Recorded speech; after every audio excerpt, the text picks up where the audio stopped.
Hey everyone, today I'm going to show you how to make some quilled snowflakes. Here's the finished snowflake.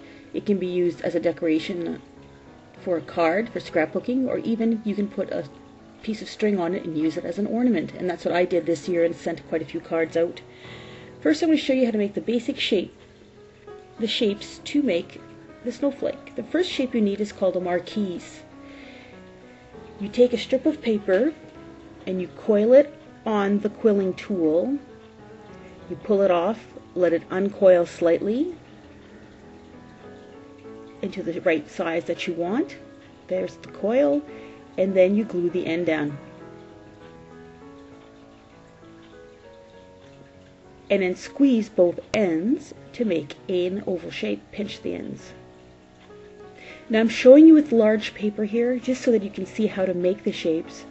You're actually going to use the very narrow paper, quilling paper, to do this. But I'm showing you with the large paper so that you can see the shapes, because it's very hard to see on camera. This is like a practice run. That was the Marquise. This is called the Teardrop, which starts off exactly the same way with a strip of paper that's coiled on the quilling tool. You remove it, you let it uncoil until you get to the right size, and then you glue down the end. If you're wondering what that little brown spot on my finger is, it's not dirt actually. I pinched my finger opening something and it's a little blister.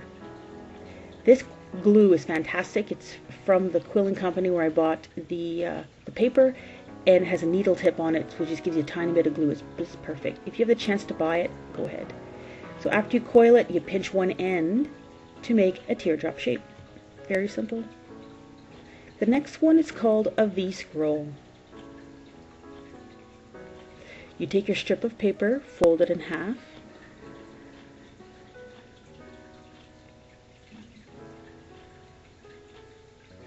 then you're going to take your quilling tool and you're going to curl the top edges downward on the outside. So you end up with a V with curly ends. These take a little practice so that you get both of the curly ends to be uniform. And you just kind of fool around with it till you get exactly the right shape that you want. You can glue it, put a little glue in the middle there to hold it together too if it keeps springing open too much. The next one is called an open heart scroll. Excuse me, no squirrels here, just scrolls. Fold the piece of paper in half, and then instead of going outward like in the V scroll, you go inward to make the heart shape. Once again, these take a little practice so that you get a uniform shaped heart. The open heart scroll.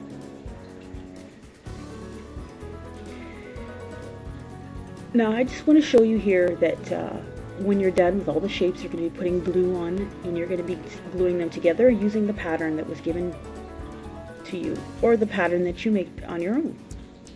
I used a pattern that I bought in a quilling kit that had about 8 snowflakes in it. There you go, just to show you how pretty it can be. Now these are the pattern requirements. There's the pattern, and these are the number. Those are all the different types of shapes that you need, the number of them, and the length of the paper that you're going to have to cut. There's the quilling paper. You need a ruler, quilling tool, your glue, and a pair of scissors. That's the only thing I didn't show here. Then you cut the required number of strips.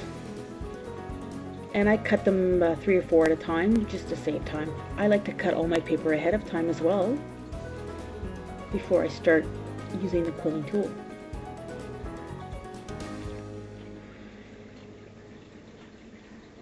Another thing you might do at the beginning is to prepare your pattern for assembly. There's the quilling board, which I turned over. Put your pattern down, and you're going to cover it with wax paper.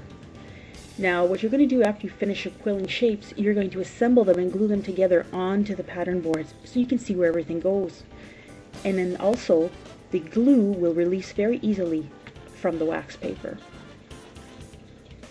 Now it's time to take your 1/8 quilling paper and make the basic shapes I've already showed you how to do. So first you're going to make 6 4-inch Marquises, which means that you're going to take a 4-inch length of paper and you're going to make the Marquise. So you roll it up on the quilling tool, let it unroll until you get the right size, and then you put a little bit of glue on there. And then you pinch both ends. you need 12 4-inch open hearts. That's 12 open hearts made with 4-inch strips of paper.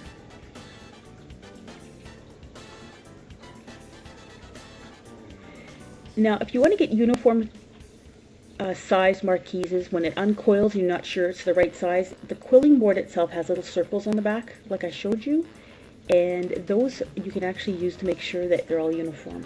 I would just have done these a lot, so I know exactly what size they should be. And there we are, making it an open heart. Oh, sorry, that's a teardrop, which is like a Marquise, but it's only got one end pinched. So once all the pieces are done, you're going to put them on the quilling board, and you're going to glue them together. So I'm putting a whole bunch here just to show you what it looks like. However, you would glue them one at a time as you went. But you can't see very well with the white on white, so I've just got to show you how to do it on the blue background that I have there, just so that it makes it a bit easier.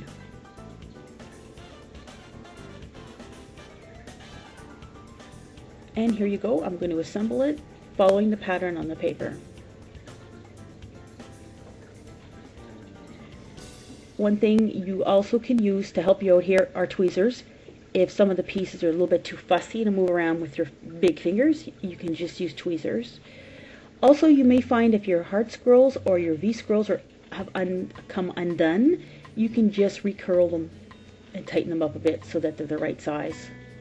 And that's what's nice about using the pattern, is you'll get everything the right size because the lines are there and you can see that your heart scroll's a bit too big or the V scroll isn't long enough.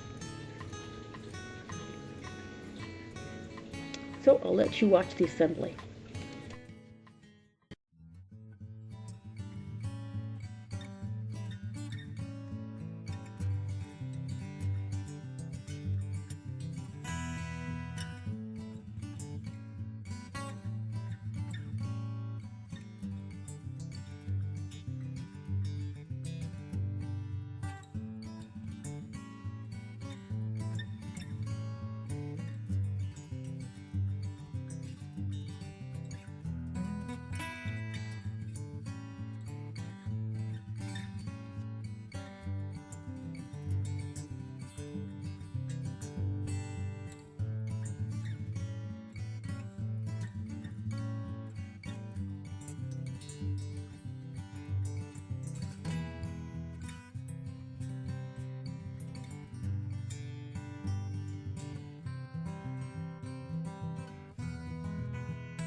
Here we are, just finishing off the snowflake. Now, once it's done, you can decorate it a little bit. Now, what I do is I take a glue bottle that has a sponge tip, or you can put a piece of sponge and put some glue on it and lightly dab it onto the snowflake, and then put some glitter on there. I use the Martha Stewart little white kind because it's very nice because it's Christmassy.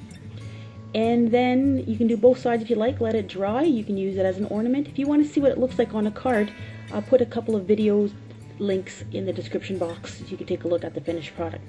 Okay, why was a teacher-sized cross? I don't know. Because he couldn't control her pupils.